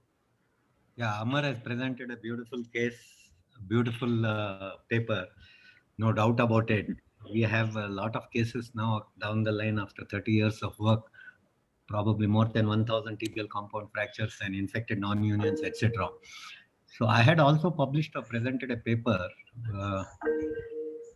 on these kind of transports where we do 2, 3, 4 levels using a flexible nail or a rush pin, and over that, and in one of the tibia I had put one from the top, one from the bottom, and then lengthen it so that we get a straight this one. That prevents a lot of deformities which occur, particularly with small fragments which are transporting down. So I'm very much surprised that Dr. Soni has got such a wonderful result using only Ilizarov without any wires. Congratulations to you, sir. Thank you, sir. Thank you, sir. Rajat? Yeah. Yes, sir. Dr. Soni, I have two questions. One, like suppose you get a fresh case of compound fracture and you think you have to do a debridement and removal of the bone. So you do a corticotomy at that stage only, or you wait for the wound to heal and do it at a second stage? If soft tissues are good, proximally one can do corticotomy on day one. Only thing is you should have a good sterile set of instrument for corticotomy which are kept unused, and do repeat painting, draping, and do corticotomy. You can do it, as I was shown in first case that I've done corticotomy on same stage. But if there's extensive soft tissue injury, then I will put graft, I'll let soft tissue settle, and I'll do delayed corticotomy. Okay. Manish? Depends on level of contamination. If things are very good, one can do it. Okay. Yeah, and nobody is going to argue against. Yeah, go on. Sorry. And one more question, like you, like most of us, we get problem of skin with invasion when we do the lengthening. So you do any technique in which you can avoid the skin invasion and avoid the open exposure? Doing large transport, skin invasion will be there. So I do not consider skin invasion as a problem or obstacle. It will be there, and we have to do open docking only. I'll put an inverted U-shape incision on proximal fragment and U-shape incision on distal fragment, and I'll remove skin and I'll dock it. And each long transport case, I have done open docking only, and that will be there only. Means I don't think that one can do closed docking in such a large transport. It's not possible. I agree. Amar, all of them, they need open. One sec. I'll just come to all of you. Ravi, you had something to say. Yeah, sir. I have one question to Yes. Dr. Amar. How in compound fractures, how often you resect the bones? Because if you are resecting it, then you need to transport it. How Yes. often it is, and how you decide the segment, how much segment is to be transected? Means see, at times when loose pieces are there, I have to remove it. In this case, you can see that there is a fibula overlap. Actually, this patient should one should take a X-ray with traction, so one can appreciate that there is bone loss and irregular bone ends. Regarding bone ends, there are many people who wish to do transverse bonnets at the time of docking. My concept is to do transverse bonnet at the time of initial debridement only, where frame is not there and where there is a free space to do good debridement. If we do post dock, means at the time of docking, then it will be a between very small space and it will be difficult. And second thing, if you have done bonnet transfers at day one, then you will have an exact idea that this patient will have this much gap only, the gap will not further increase. If you do not do bonnet transfers at initial time and then later on you again do it, so your gap assessment will lead to increase in gap at second stage. Thank you. Shamshul? Yes, sir. Dr. Soni, especially in long bone transport, number one, have you faced any sort of translation before docking? And number two, have you faced any sort of infection at the corticotomy site? If yes, how do you manage? So one of the reason for not using intramedullary wire is that if it gets infected, then we don't have any choice except go for amputation. So I don't prefer to use intramedullary wires, lengthening or transport over it. No, I'm asking something else. I'm asking. Yes, I'm addressing that. Regarding corticotomy site infection, yes, I had one case in which proximal tibia was grossly infected, and I did distal tibial corticotomy, and which got infected. So I had to stop dissecting it, compress it again, and I had to apply frame in distal femur and do distal femoral corticotomy and do knee fusion.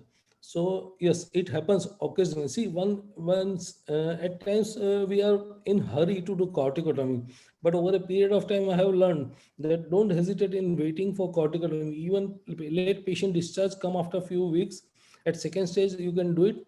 But if soft tissues are not stable and you do corticotomy, it gets infected, then it's disaster.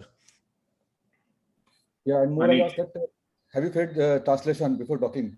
Yes, many patients we get a translation issue. So at the time of docking, we are having three options of correcting translation. One can correct pre-docking, means before taking patient to theater, one can use a biplanar hinge and washer and correct translation. One thing. Second thing, intra-op one can correct it. Or third thing, one can remove all connection and use multiplanar hinges and do docking at the time of surgery, intra-op. Instead of straight rod, if fragments are translated, remove all four straight rod, do docking, hold the reduction and ask assistant to apply multiplanar connection. And that will address your translation issue at the time of docking intra, but that takes a little bit more time. So if you have good assistant who can take care of correcting translation in ward, then that would be a better option that saves time in theater under anesthesia at the time of docking. Thank you. Manish? Yeah, see, about this problem of translation, I frequently use the spatial correction. I use the SUV or the 6FX. It is very easy. Once if you have problem with the docking, you just apply over your frame and just correct the fragments. Yes. You have to, because it is very cumbersome putting hinges and translating. So it's a very, very easy tool that you can just apply in the OPD. Over your frame, you can remove the rods, connecting rods, and apply that SUV or a 6FX and just correct it. So very easy. Secondly, the skin tenting into the docking side. What I do that I put a wire from the skin and pull it up like a tent, up, and just tie it with the threaded rods. So this problem I easily tackle it, and the skin does not go. You just pull the skin up for short time. Yes. One more question. Okay. Yeah. One sec. We'll just go around because we have one more talk to go. Yeah, Vasu, and then Dr. Yeah. I think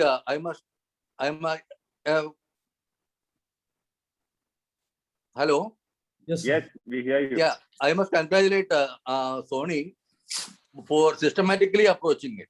He has showed the level. That must be the way of teaching presentations. Like you have shown the level, and you have shown your planning, and you have shown your wire formula, and your overall plan of your implementation procedure and the aim.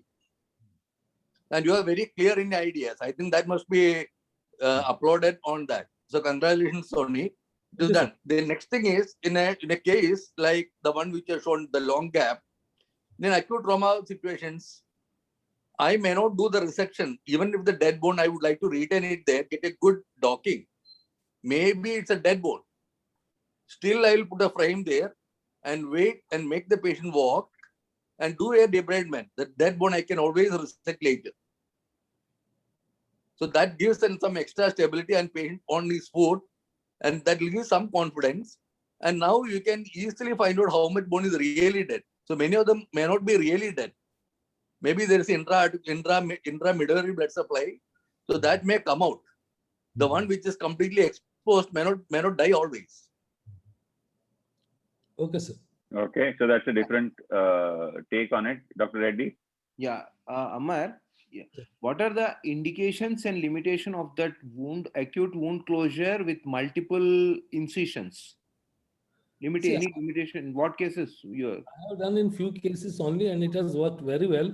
I was not aware. I have seen on some Twitter post and then started doing it. But I've done in 4 cases. In all cases, it has worked. It is good for grade 3A injury. 3B, it's not worth. No, I think Sony, it's a subcutaneous compartment. Yes, yes. You're actually releasing the subcutaneous compartment. We usually do in filarial cellulitis, an acute stage, and all you can make multiple small drill holes in cellulitis. Yes. So I think the tissue between the deep fascia and the skin is again a closed compartment. It's like a fasciocutaneous flap, basically, which is doing. Yeah. He's just advancing the flap, which is attached at both ends. Yes.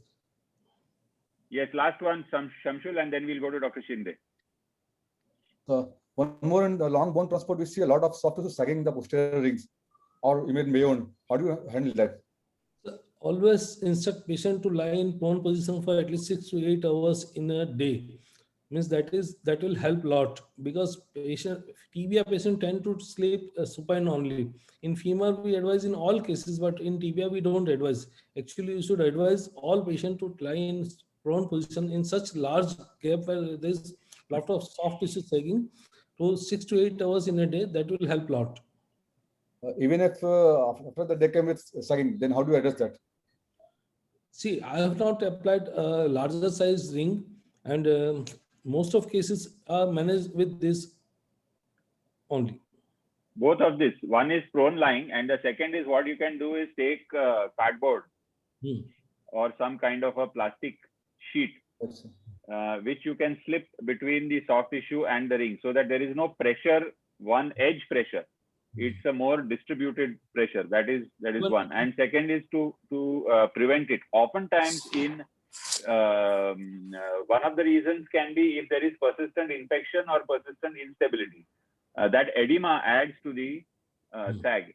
So if your fixator is pretty stable and there is no infection clearly, then usually this prone lying and if patient is close to healing now. Transport is almost completed. Now I just need to pull the patient on for a couple of months. And then I can put something like this, either a plastic sheet, like 2-3 X-ray films put there, so that the pressure is distributed over all that soft tissue and there's no edge. Worst case scenario, you'll have to take it out and put bigger rings in place of those. Great. Yeah, so I think Jayant had a question on the chat, docking site problems and its management, bone grafting. That I think we covered with all the questions from everybody else. Now I'll invite Altaf, you want to say something? Yeah, what I would like to say is that now we have a good advance in big gaps, imminent infection. So what you do, you primarily dock it a little bit, have the gap lessen, and then do masculate at the same time and cover half of the gap with the bone transport. So this gives two-way advantage. You have a good membrane at the docking site, and you compensate at the length of the corticotomy site. And second stage, you take out the cement out and you can put in some graft and then do rest of the lengthening from the proximal corticotomy. This gives twofold advantage, that it shortens your time in the fixator and then your infection is gone and your all alignment issues are taken care of. There is no second imagination, no such issues, because the gap has been already decreased to some extent to begin with. I think it's working very nicely with this. Right. Yeah, Mangal. Okay. Yeah. Since Altaf has said that, I think I would like to make one more point there. The case which Amar Soni has shown, there was an innocent fibula there. That fibula can be safely transported because more than 12 centimeter gap, you can take the same side fibula and slowly transport it to the gap. Yes. Yeah, that is a One of option. advanced. That's an advanced use where you can do a lateral transport into the Yeah, I gap. have good number of cases of that. With huge gaps, Okay. I have used So lateral transport. what we'll do is we'll put one master class on that. not abnormal, unusual Lateral uses bone. of the Elizarov. Yeah, Unusual uses. Yeah. Yes, sir. Dr. Shinde, your turn.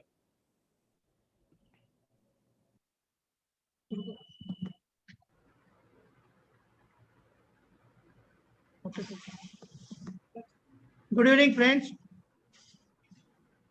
I would like to thank President Madam, Secretary Dr. Chauhan, and all office bearers of Assami for giving me opportunity to present my case.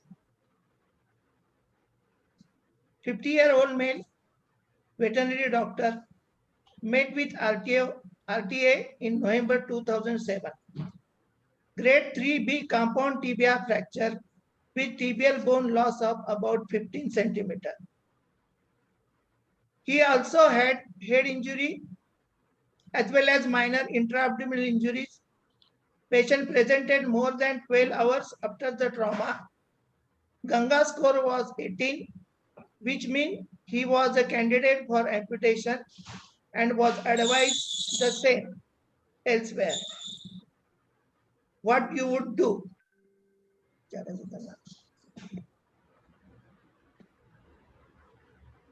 I asked the panelists what you would like to do in this case.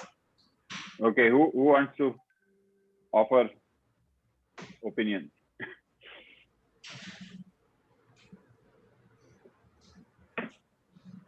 So based on what Amar just showed us, we would do a bone transport. Okay. I think that's a reasonable thing to consider. But we must need a very good X-ray. We plan debridement, stabilization of limb with external fixator, antibiotic cover, soft tissue cover, and management of bone defect. Elizarov fixator was applied. When the wound looked healthy after repeated debridement, corticotomy was performed. After a month, internal bone transport was carried out thereafter with distraction and compression. I used calcano-tallotibial wire for maintaining the alignment. Skin grafting was done once soft tissue condition permitted.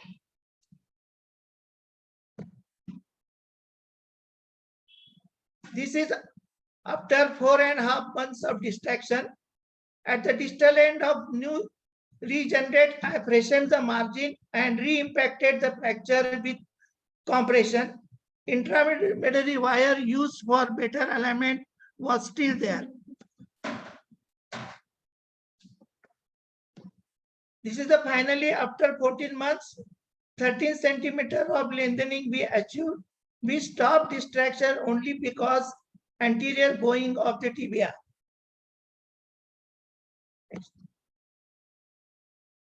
This is his functional independent, and he is having 2.5 centimeter LLD, which managed with the footwears.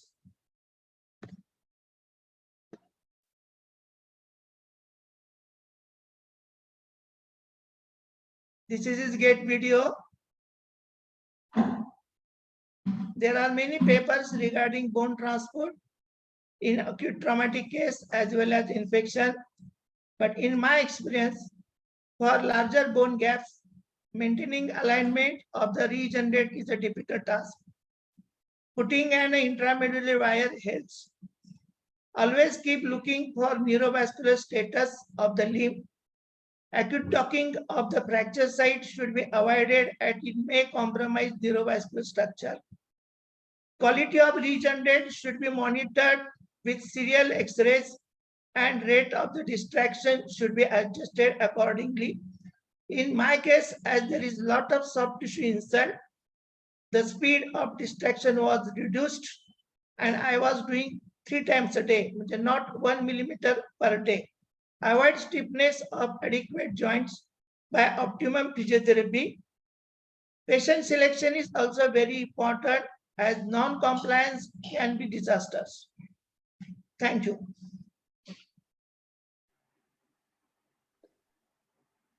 Thank you, Dr. Shinde.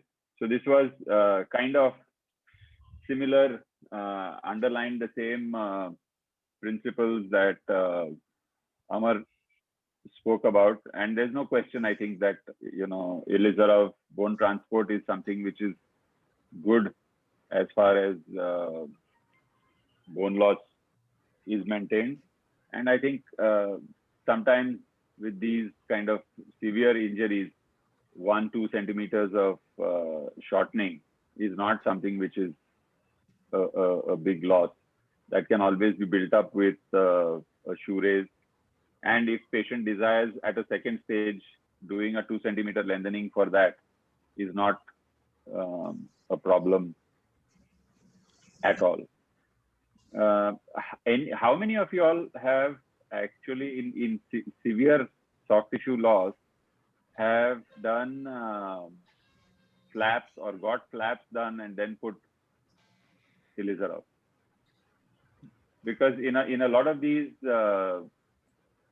large gaps, 12, 13, 14 centimeters, we've done now about, I think, 7 cases where I have a very good plastic surgeon with me. So we've taken the fibula from the other side, and with a significant, where these patients have a significant soft tissue defect also. So we put in the fibula as an intramedullary device, and so that there is a good amount of overlap between the proximal and the distal, and then use the Ilizarov just as we were talking earlier for fractures as a stabilizer. The fibula heals very well once it's intramedullary. It then does hypertrophy over time. The only downside of this is, of course, that the patient needs to be protected in a brace. So maybe whenever we have that masterclass on unusual uses of the Ilizarov, along with these guys, I will also show these those cases. Yeah, Mangal, one point which we missed, the Shinde's case presentation, the fragment was showing some anterior angulation or something. Bowing, yes. Yeah, bowing. That's actually, that cannot be prevented by intramedullary wire. You put intramedullary wire only to counter our inability to stabilize that fragment. If you have stabilized the transport fragment very well, then you don't need anything intramedullary. Yeah, so, I kind of agree with, I don't use an intramedullary wire. Yeah, because that was his conclusion. That was his conclusion, that putting an intramedullary wire is helpful. So that's only, you are helping our instability. The middle fragment, the transport fragment is not stabilized well. So that is the reason why it is getting deflected. Okay. Manish, you put your hand up, yes? Yeah, actually, we have a lot of experience of these type of injuries. Can you hear me, sir? Yes. So we get a lot of cases. I agree with Dr. Shinde that initially I do not apply Ilizarov. I basically just pan it with a normal external fixator, universal external fixator, and wait for the things to settle down and do the assessment with the plastic surgeon for flap. Ilizarov, I do it always on the second stage because it becomes a big problem once you apply Ilizarov at the first stage, where you have to do the transport because you don't know what is the outcome, how much infection will be there, what bone loss is there. So I think my advice, which I found easy, is that first put external fixator, wait, watch, and then convert it into Ilizarov fixator. So that basically I've learned with my experience. In my case, bowing is occurred of the callus, not of the bone. The bone has transported over the wire, but it is a flexible wire because we can't use a rigid nail or otherwise you can't pass the wires.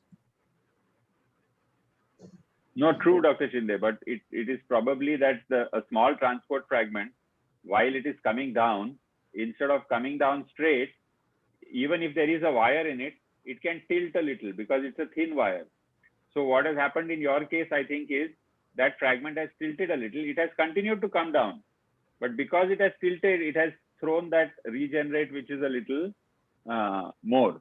So meaning I don't have anything say against intramedullary wires, but my finding is similar to what Vasu was saying, that if we have a very stable fixation of the transport fragment, then we don't get an angulation. And all the cases where I have found that either there is a lateral translation and the fragments are not meeting each other, if I go back, I find that when I put my fixator on, it was misaligned.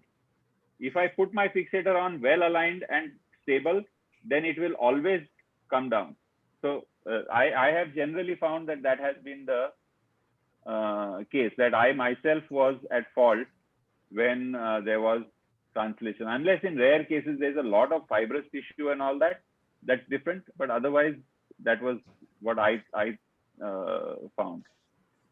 No, my point was not criticism. So we must know why it is happening so that we can counter it in our next case. Yeah, we are sharing experiences. We are not criticizing. Okay. Yes, Ravi. Sir, there is one question from audience actually. If you have finished the discussion on Dr. Shinde's case, then we can take that. Yeah, sure. Actually, he has shared some picture of X-rays, and I'm just sharing it with you. And he's asking for the opinion of it. You're sharing it on screen. Yeah, I'm just sharing on the screen. Okay.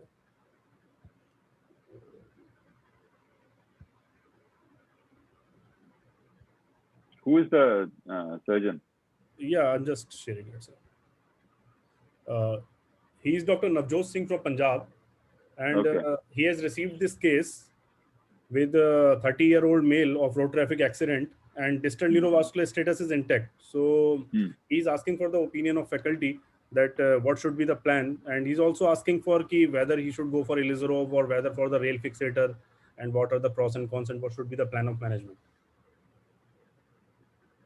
Yeah, so you saw much worse cases than this, which healed. Definitely, sir. So I don't think there's any question that this can be treated by a bone transport. Here, probably what I would do would be, his fibula is already broken, but I would probably osteotomize the fibula a little higher also with an oblique osteotomy done by a power saw so that the fibula overrides easily. Yeah. I would shorten this. Okay. And I would use an Ilizarov for that. I would not use an LRS because this distal fragment seems to be a little small in terms of healing. Yeah. There's a middle manual fracture also. But that can be fixed, with internal fixation. I'm talking of the transport part. Right. Yeah. One more thing you can remember in this is there is a chap called Adam Lerner. He's an Israeli surgeon with a lot of experience on war injuries, and he and later on other people have published on angulating the fracture to achieve skin closure. So if there is a skin defect, if you give recurvatum, varus, and like if you see the leftmost picture, you can sort of imagine if you rotate the foot towards the right, these two edges will come towards each other.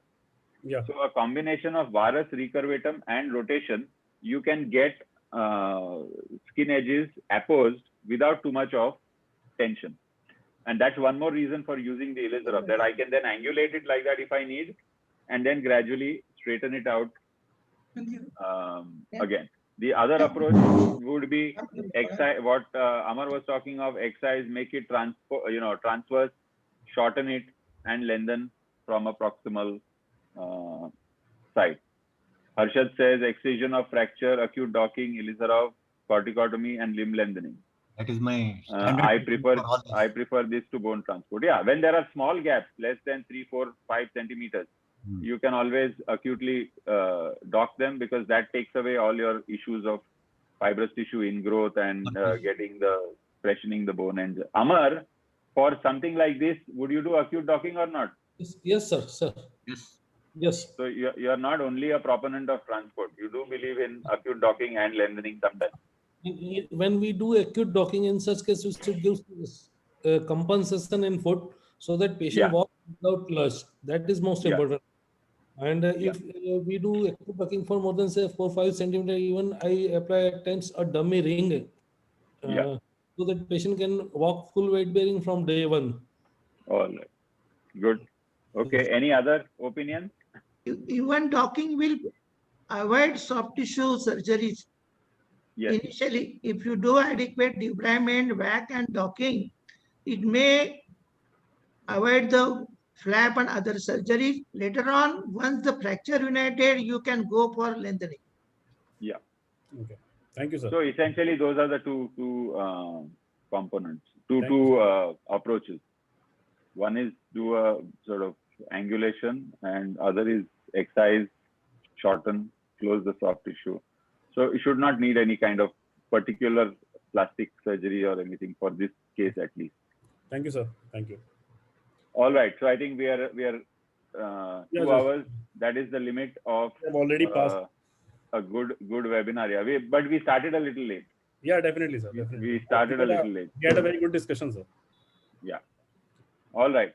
So Is this being no, we recorded? Yeah, sir. I have recorded It and has I been will recorded. upload in the YouTube, sir. We'll share the link and video with you. Recorded, sir. Harshad says we missed the medial malleolus. No, we didn't miss the medial malleolus fracture. That is for master's course in ankle fractures. Yeah, That definitely. part we ignored. That's a straightforward thing. No, that's okay. All right. Yeah. No, I'm None putting of us a leg. talked That's all. about it, so I just thought let me put it on. Vasu did say there's a medial malleolus fracture. Oh, okay. All right. So thank you everybody for 3 great presentations, lovely questions, and opinions and comments. So I think this 2 hours is going to go into YouTube and Assamese site as a constant learning resource for future people who come and see it. Definitely. And I think with that we can end this. Yes, sir. Thank Sir, you, everybody. I ask Dr. Ruta, our president, to conclude the meeting, please. Yeah. So I just want to thank Dr. Mangal, the entire faculty, and all the panelists, and all the viewers. So I think it was a great learning experience. Thank you all. And we will have many more such master classes to come, one every month. So we'll be looking forward to many more master classes. Okay, thank you all again, and good night. Good night. Bye-bye. Thank you, ma'am. Thank you. Thank you. Thank you. All of you. Thank you. Shall I Good end the night, live everyone. stream? Yeah, Dr. Samshul, we can end it now.